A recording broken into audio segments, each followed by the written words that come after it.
All right, this morning we have a very special treat for you. One of our very own fathers here at NC4 is going to bring the word. And I actually had the privilege of praying for this man before I even met him. As I was praying with Laura, who was then Laura Mounts, for a husband, God has blessed her above and beyond what she could imagine with this man. So, anyways, Eric is a father to two beautiful daughters. One of them is in Peru right now. And he and Laura are expecting a son. Pretty awesome. These two have served in so many ways here at NC4. We are blessed with this new addition to Laura's life, for sure. Most recently, the two of them have joined the prophetic prayer and prophetic core team. And you've probably seen Eric up here on the stage during pre-service prayer. He's a gifted musician, an avid wood turner, and he loves Lord of the Rings. Yeah, that's pretty awesome there. But above all that, Eric loves Jesus. He loves the Lord with all his heart. He loves his family, his wife, and he's just one of the nicest guys you will ever meet. So if you can join me in please welcoming Eric Gensel.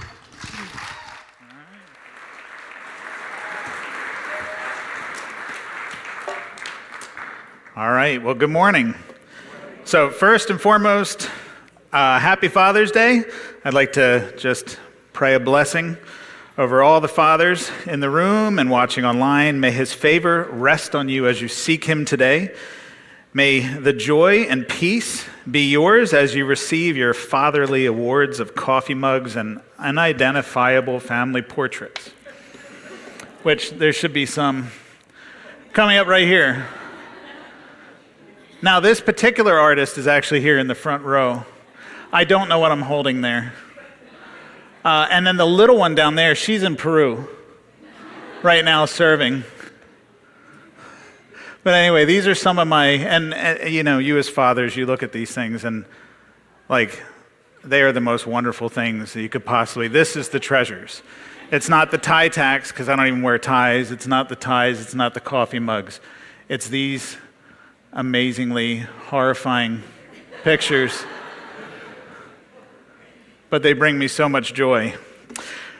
So today I'm going to be talking on faithfulness, and specifically from Psalm 46. To make this work, I have to make it quite personal. So my intent is to show you how my Savior has been faithful throughout my life. I am a blessed man. I want to show you how he has been my refuge, how he has been my constant presence in my life, always working behind the scenes, always quick to provide comfort and peace when I surrender and rest in him. I pray that you find this encouraging. I pray that you, too, remember and discover the moments in your life where his faithfulness expanded your faith in him. That those moments where you cannot see him at work, you will remember what he has done in the past. So first and foremost, let's just read through Psalm 46. So God is our refuge and our strength, a very present help in trouble. Therefore, we will not fear, though the earth give way, though the mountains be moved into the sea, though its waters roar and foam, though the mountains tremble at its swelling. There is a river that make glad the city of God, a holy habitation of the Most High. God is in the midst of her, and she shall not be moved. God will help her when morning dawns. The nations rage, the kingdoms totter. His voice utters, and the earth melts. The Lord of hosts is with us. The God of Jacob is our fortress. Come and behold the works of the Lord. Now he has brought the desolation on the earth. He makes wars cease to the ends of the earth. He breaks the bow and shatters the spear, and he burns the chariots with fire. Be still and know that I am God. I will be exalted among the nations. I will be exalted in the earth. The Lord of the hosts is with us. The God of Jacob is our fortress. It's also fascinating how If you go into Hobby Lobby right now, there's probably about 15 wooden signs with be still and know, but we never really take notice of all the verses above that. The imagery there is pretty intense, but we just focus on be still and know. It's a little different when you're being charged and commanded to be still and know when you read the verses above and go, oh, all that's going on, and I need to be still. So we can read this psalm, but if we haven't fully experienced his faithfulness in our lives that grows our faith, we must remind ourselves. In John 16:33, it says, I have told you these things so that in me you may have peace. In this world you will have trouble, but take heart, I have overcome the world. Scripture simply does not promise that a life will be devoid of pain or conflict. It does promise something so much better, though, that we will have a present, loving Father that goes before us and walks with us. In Matthew 11:28-30, it says, Come to me, all you who are weary and burdened, I will give you rest. Take up my yoke upon you and learn from me. I am gentle and humble in heart, and you will find rest for your souls, for my yoke is easy and my burden is light. This message is to remind yourself that when things aren't going according to plan and it feels out of control, or it's causing you to fear, that you would remember that God is faithful, present, and always in control. So, making it a little bit more personal. Anxiety has been a genetic presence in my family. I didn't quite recognize it in my early years, and the family didn't necessarily talk about it. They just kind of thought that's how we all were, especially the men. So that said, being still was actually a constant and very challenging battle for myself. But looking back 20 years ago, I was blessed.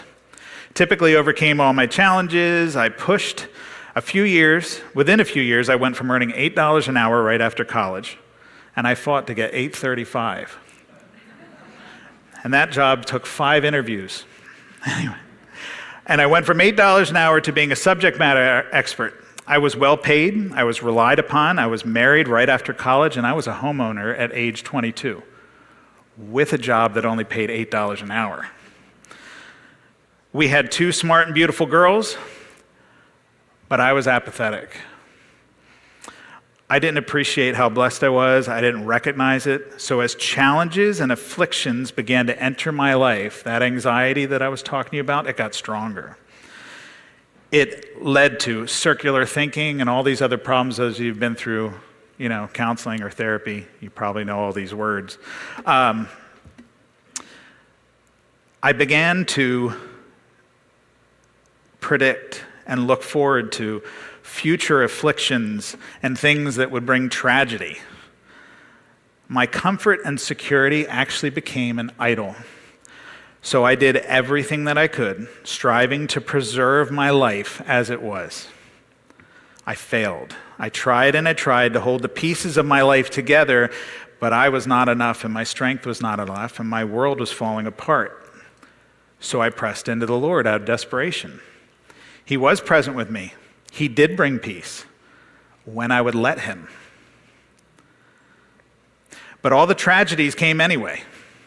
Except for work, my entire life fell apart and I was helpless, battling extreme anxiety and circular thinking with so many unwanted decisions to make. This time I actually surrendered because I had no control. I had to be honest and told my Savior I had nothing left, and he brought me peace. He showed up in so many personal and miraculous ways. He was my life. He was my hope. My new life that I found myself was not easy, but the relationship that I found during this time was so precious and so personal.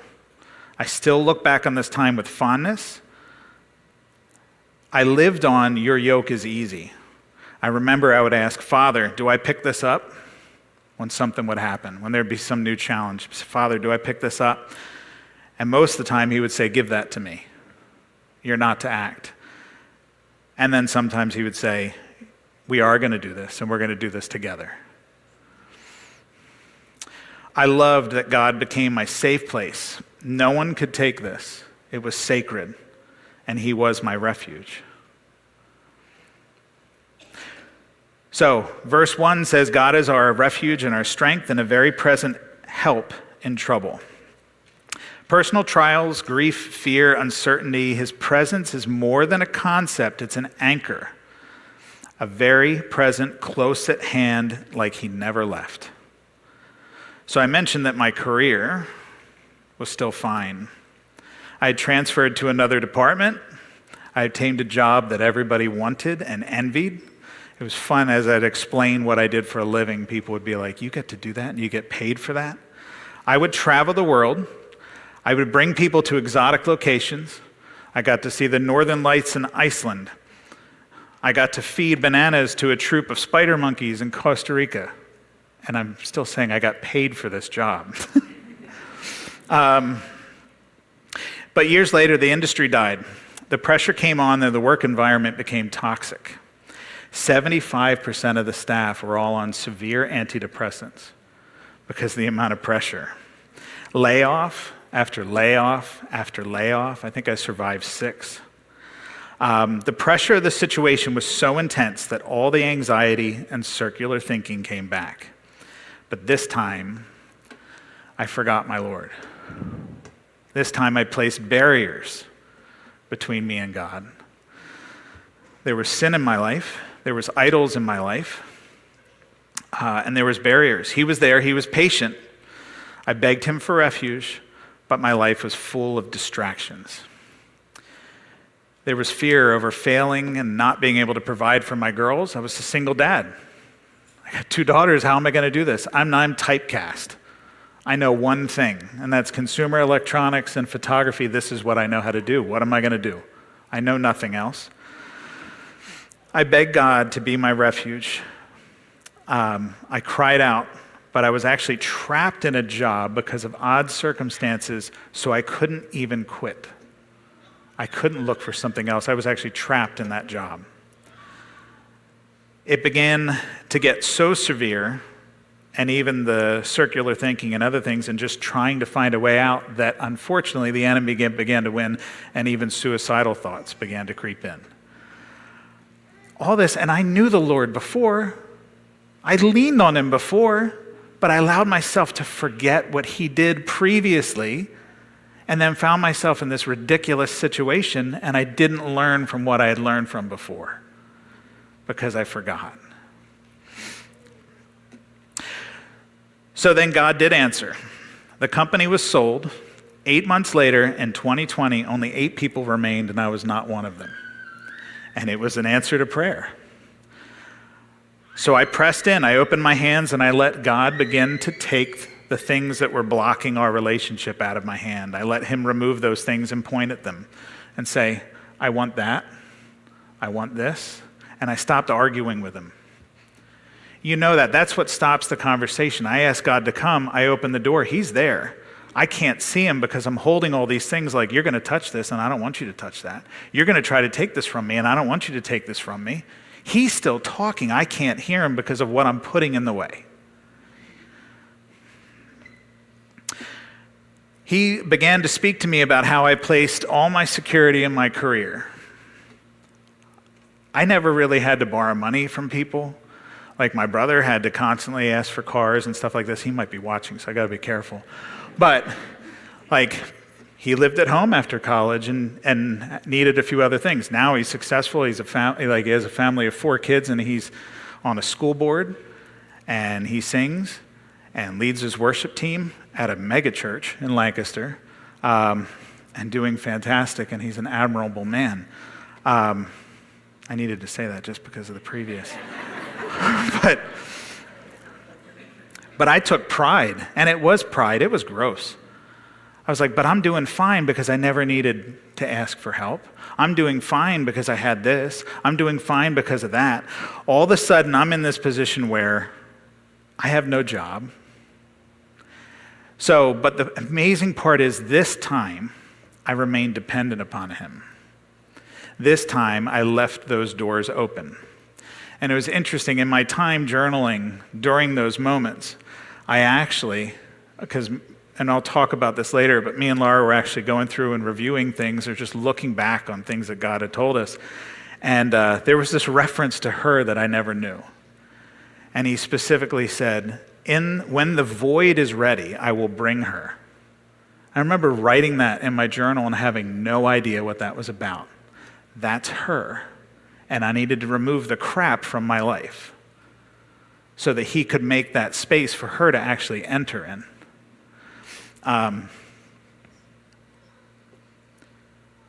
So Isaiah 43:2 says, you will pass through the waters, I will be with you.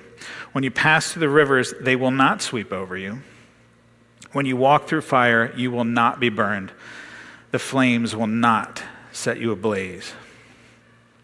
So I really began to see and take notice, even when I was keeping him here and putting up walls, that he was constant, he was persistent, he was always pursuing me. Even when I was running or thought that I was abandoned, he was steadfast. So verses 5-6 in this psalm say, though the nations rage, God is in the midst of her and she will not be moved. So obviously my anxiety, this is a reoccurring theme. I could talk about all the things that caused it. We all have things that cause it. Tragedy comes, but it's what steals your peace or you allow something to steal your peace. That's what's more important to talk about. My anxiety always centered around or was triggered by things that I could not control. Things that would threaten my idols, and I've mentioned them before, of comfort and security. I needed to know that everything was fine and I could maintain everything I have right now. So from early adulthood, any world-threatening event, any type of national or international unrest would leave me sleepless and devoid of life. I would research and research and research and think that somehow by looking at all of it, I could solve it. So since I now had found, during 2020 and during this unemployment, I had found this new reliance on God and this new peace, basically God told me to turn off the news. So I did. I turned off the news. I reminded myself that he's not surprised by the state of the world. He's not surprised by any of this. And then I can honestly say at this point, though things can be concerning and that's okay, but I don't lose sleep over that. And that does not steal my peace. Even as I was working on this yesterday, oddly enough, as I was rehearsing it and saying out loud, it sounded like cheering. And I was kind of joking around with Laura. I was like, do you hear that? It's amazing. They're cheering in the heavenly realms because it wasn't cheering, it was the protest that was outside our door. But we could just hear it for hours. I was like, man, that's so weird. Do you hear that? Like, no, it's the unrest we're talking about. So Hebrews 12:28-29 says, since we are receiving a kingdom that cannot be shaken, let us be thankful. And so worship God acceptably with reverence and awe, for God is a consuming fire. So do not fear, for I am with you. Do not be dismayed, for I am your God. I will strengthen you. I will help you. I will uphold you with my righteous right hand. That's Isaiah 41:10. These are all verses that most of us have read during tough times. So let's read this statement. The faithfulness of God is most vivid when everything else is falling apart. Okay, I'll read it one more time. The faithfulness of God is most vivid when everything else is falling apart. So, being honest, does that resonate with you? Okay. For some, that statement could cause some unrest, could cause some turmoil, because while you're in the fire, it's hard to stand firm, and it's hard to see his hand at work. All we can see is the fear, the anger, and the pain. But I have found that when I submit and when I yield, I begin to see his hand at work. This is an intentional thought, a choice to hold every thought captive. But often it is after the fire dies out, the turmoil and the tragedy are over, that all of a sudden we can recognize all the way that God has been working. Stand on truth. God's people can stand firm, and we know that he is always at work. God is always at work. In verse 8 it says, "Come and behold the works of the Lord." Now we're going to fast forward just a tiny bit. So 2020, 9 months of having amazing interviews, and I mean amazing interviews. I would make it to interview 4 and I'd be sitting with the vice president. And he'd be handing me assignments already. I want you to think about how we're going to revamp this or revamp that. You'll get an offer on Monday, and Monday would come, and no offer would come. I've done nothing wrong. I've impressed people. Again, I can walk out, praise God, this is wonderful, thank you. No job offer. A week later, I call back and say, hey, just checking in and doing it the polite way. You're supposed to not being like, hey, what's going on? And they would say, oh, we closed that open rec. Yeah, we're out of money. Oh, you don't match who we're looking for. So sorry. Oh, you know, some other vice president decided it should be this person or that person. And this would happen again and again and again. Amazing part is even in that, I did not lose my peace, because this time, it was more of an adventure.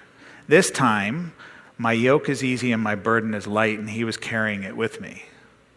This time I had peace.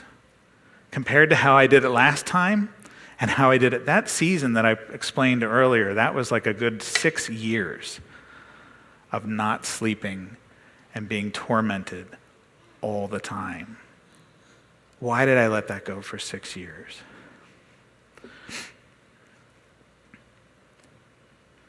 So moving forward, right about the time, I'm still at peace and I'm still enjoying my time with the Lord in this new adventure.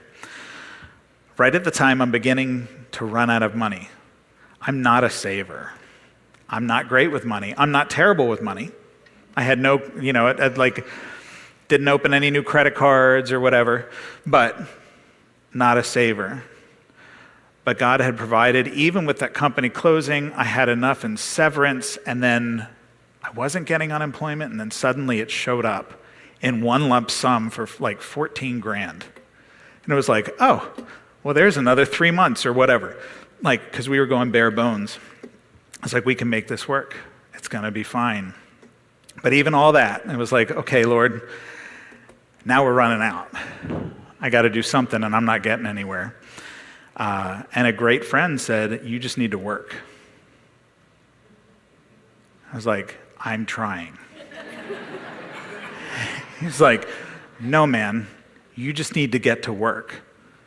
He had a construction company. I'm not going to call him out.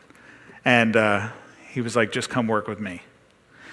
So I went from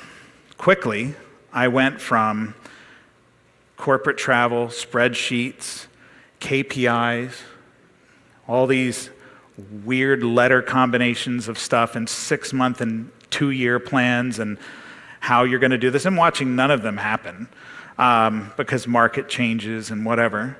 So all of a sudden I'm slinging a hammer. But the most amazing thing happened. 2 weeks after beginning to work construction, my anxiety was manageable in work, and I actually had peace in my work for the first time. I would come home exhausted, but I earned that exhaustion. And I felt fulfilled. Because rather than something you can't describe, I actually got to build or do or repair something tangible that I could actually see. And now when I follow those trucks that it says on the back, dirty hands, clean money. I'm glad I said that the right way. Dirty hands, clean money, I actually understand. Like, that's fantastic. This work actually led to the introduction to Laura.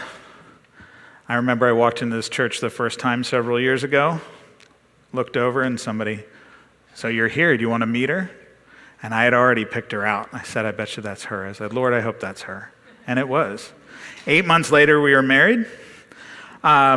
Quickly into dating, we began receiving confirmations of how the Lord was at work. And he unloaded years of his actions and work behind the scenes. It was a deluge, and it was overwhelming in a good way. There would be moments I was, "Lord, stop. I can't take anymore.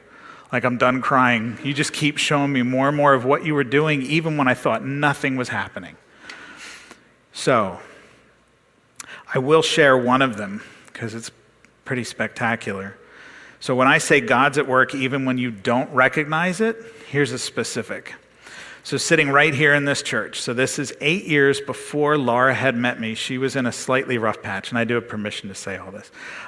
She was in a slight rough patch because she wanted a family. She wanted to be married. She wanted to have children. Wasn't really happening. And her friend Allie, who was up here worshiping earlier, Grubby was offering prophetic words and was saying, "You need to go up." And she was a little resistant, but she yielded and went up.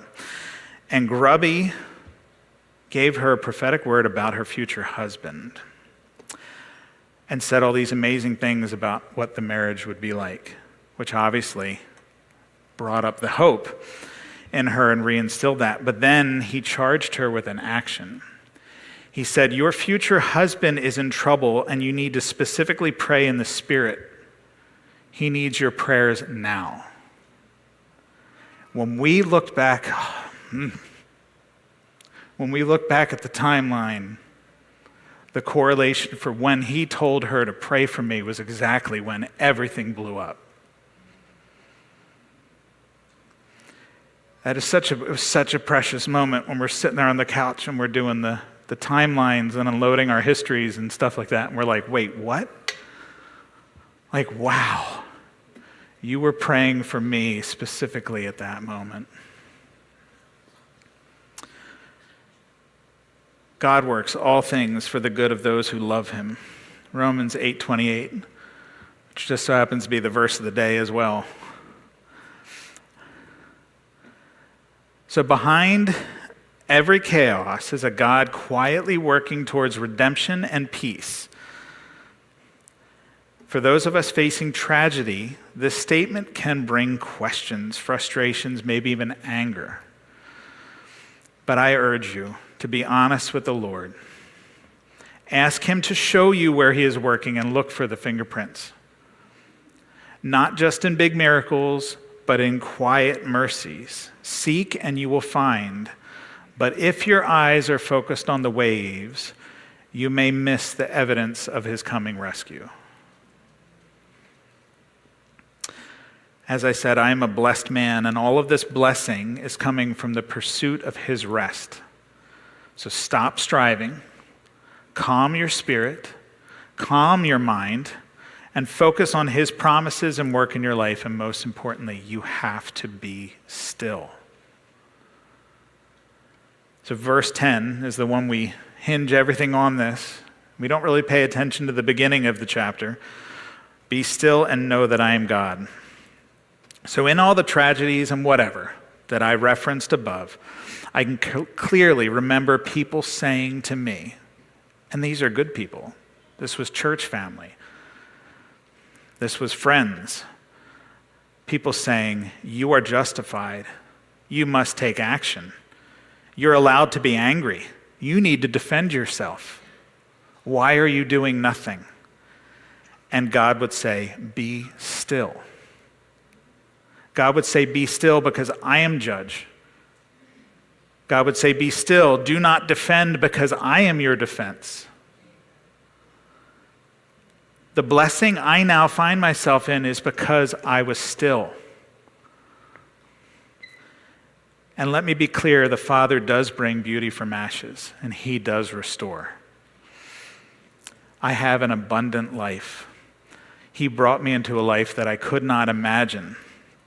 But in these tragic, high-stress moments, that we're all justified and we're so real in the moment. I could have taken action and disobeyed my Savior. Grace would abound. That's the beautiful part about our God. He's so patient. Grace would abound. He loves me. He's patient. But it wouldn't have paved the way to the blessing that I now have. He wanted me to sacrifice my right to justice, my right to take action, and my vengeance.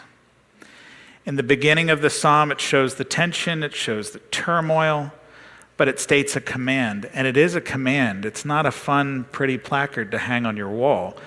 I mean, it is, but it says, be still. It's not if you can, or it would be best to. It says, be still. Stop moving. If we do not rest and we take action, we leave the fortress, and often we walk right into the path of our enemy.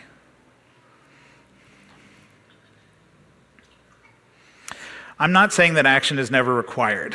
I'm saying that rest in God requires me to still my spirit, to rest in the truth that He is faithful, and from that place of rest, I can move forward with Him to guide me.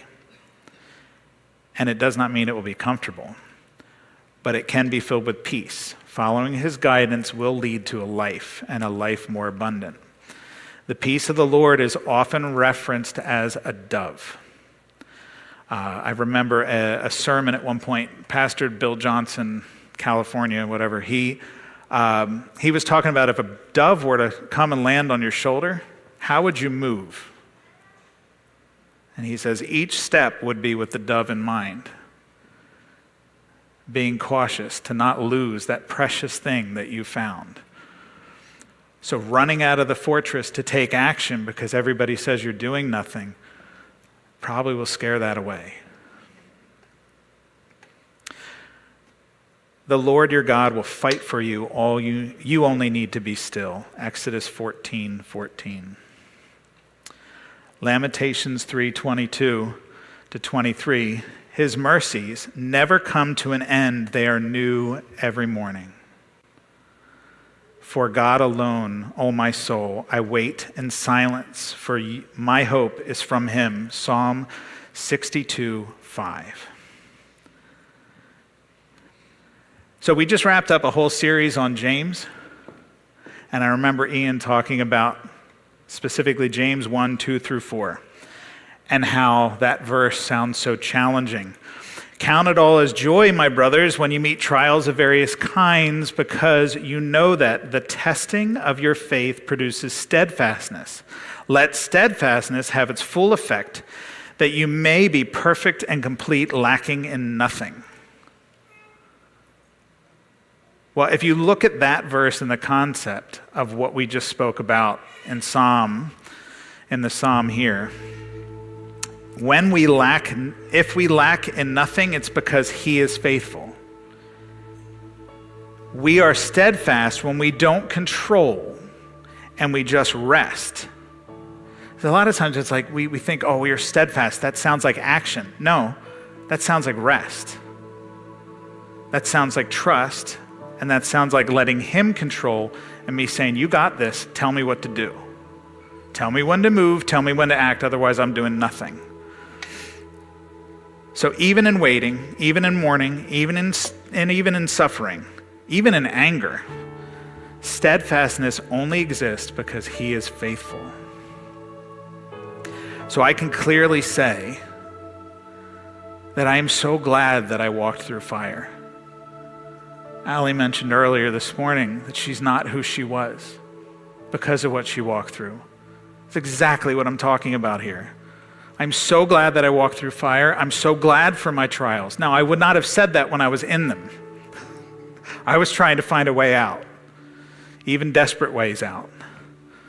But I'm so grateful for them because I'm so blessed. I love my life. I love my journey. And I'm so thankful for a Father that truly, truly fulfills on His word to bring beauty from ashes. So in closing, I would ask, what are you striving for control in your life? What are you not opening your hands and giving up? Perhaps this is an opportunity to submit to God's goodness and to be still and know that He is God. If you're currently in a storm, if you're in chaos, I would challenge you to let Psalm 46, read it again and again. Let it reframe the storm you're in. God is not distant. He is present. He is faithful, and He is unmovable. Perhaps you're hearing this, and God is reminding you of a time in your life of His exceptional faithfulness. Perhaps it increases your faith a little bit. Turn to someone and tell them about it. Write it down. Celebrate it. Remember it. Tell your children about it. Don't do what I did and forget and have to relearn it again. In the book of Joshua, chapter 4, Joshua called the 12 men of the people of Israel whom he had appointed, a man from each tribe. And Joshua said to them, "Pass on before the ark of the Lord your God in the midst of the Jordan, and take each of you a stone on your shoulder, according to the number of the tribes of the people of Israel. This will be a sign among you. When your children ask in time to come, 'What do those stones mean?' then you shall tell them that the waters of the Jordan were cut off before the ark of the covenant of the Lord. When it passed over the Jordan, the waters of the Jordan were cut off, so these stones shall be to the people of Israel a memorial forever." In this verse, they stack stones to create a memorial. Now, I want to be clear, I'm not suggesting that you create idols in your home. But I think this is a powerful tool. Creating memorials to remind you of God's faithfulness. Create memorials to remind your children of God's faithfulness. Rejoice and tell them what the Lord has done for you and for their family. And when God is faithful to your kids, help them to recognize it and help them to set a memorial as well. This is also a powerful tool for individuals, for friends, for mentors, and for all of us as a church family. We should be reminding each other. Sometimes it's hard when someone is in tragedy, but you can turn around and say, "God is with you. Do you remember what He did for you?" They may not want to hear that at that moment, but there's a way to do that in gentleness. God was there for you before, but the only way we know what He's done in our lives is if we share it.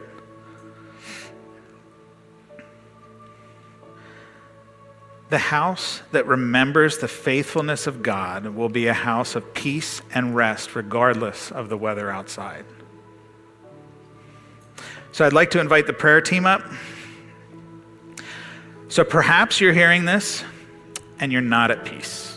You're in the middle of a storm and you need God's peace. Then I urge you to come up and pray.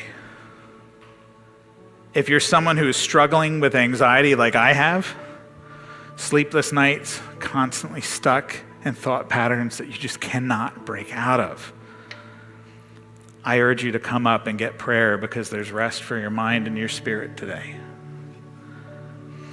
Perhaps you don't have a relationship with your Creator at all. Perhaps you have no reference for this faithfulness that I'm talking about. I encourage you to step out in faith and come up and pray with someone. Test it. Come and see. Test.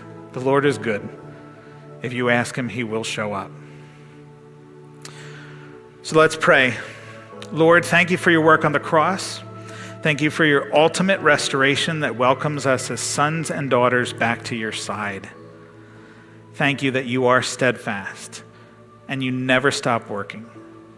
Lord, please help us to remember. Help us to remember what You've done.